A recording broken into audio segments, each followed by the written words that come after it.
चुनाव 2022 के परिणाम सबके सामने हैं। तमाम गठबंधनों, छोटे दलों का साथ, किसान आंदोलन, कथित तौर पर मुस्लिम यादव वोटों का पार्टी में एकजुट होना भी समाजवादी पार्टी को सत्ता में नहीं ला सका। हालांकि अकेले अखिलेश ने बीजेपी की सेना से मोर्चा तो खूब लिया, लेकिन नतीजों का रंग वैसा बिल्कुल नहीं रहा जिसकी उन्हें उम्मीद थी। आइए जानते हैं ऐसी कौन सी बातें रही जिनकी वजह से अखिलेश इस लड़ाई में फिर नाकाम हुए।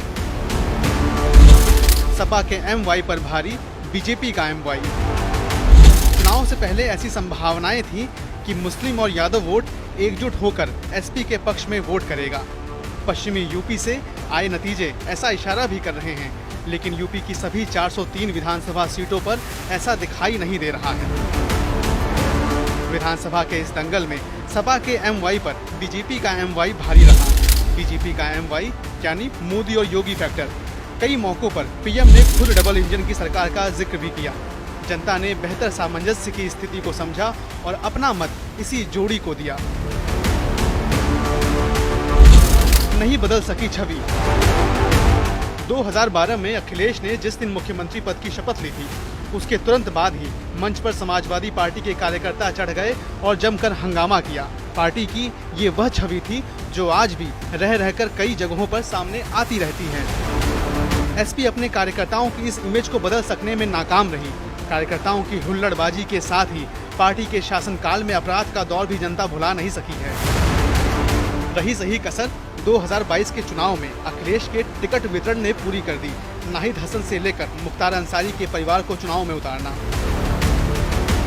मुख्तार अंसारी के बेटे ने आखिरी फेज से पहले जिस तरह हिसाब किताब चुकाने वाला बयान दिया, उसने जनता के मन में समाजवादी पार्टी की आपराधिक छवि को लेकर एक अमिट छाप छोड़ने का ही काम किया।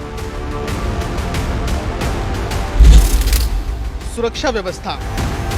यूपी में योगी आदित्यनाथ सरकार के कार्यकाल में बेरोजगारी, महंगाई जैसे मुद्दे हावी तो रहे, लेकिन एक बात विरोधी भी मानने लगे, और वह बात ये कि अपराध पर लगाम तो लगी है।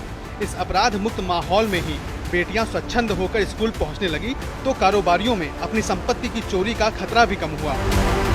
सुरक्षा की इस गारंटी की वजह से ही अखिलेश को माइनस और योगी को प्लस अंक मिले। 2012 से 17 तक का शासन। 2012 में जब अखिलेश की सरकार बनी, तब सैफई महोत्सव की खासी चर्चा हुई थी।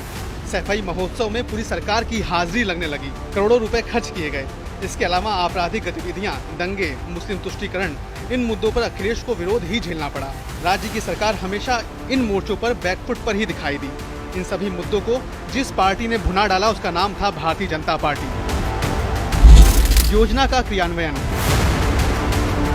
अखिलेश सरकार के कार्यकाल में बांटे गए लैपटॉप अभी भी गाँव में दिखाई जरूर देते हैं, लेकिन योजनाओं के क्रियान्वयन के मामले में योगी सरकार उससे कहीं आगे दिखाई दी। शौचालय से लेकर मुफ्त राशन की योजना ने असरदार रंग दिखाया। केंद्र की सरकार से बेहतर तालमेल की वजह से PM आवास योजना भी परवान चढ़ी और PM किसान निधि ने भी सरकार के पक्ष में माहौल बनाया।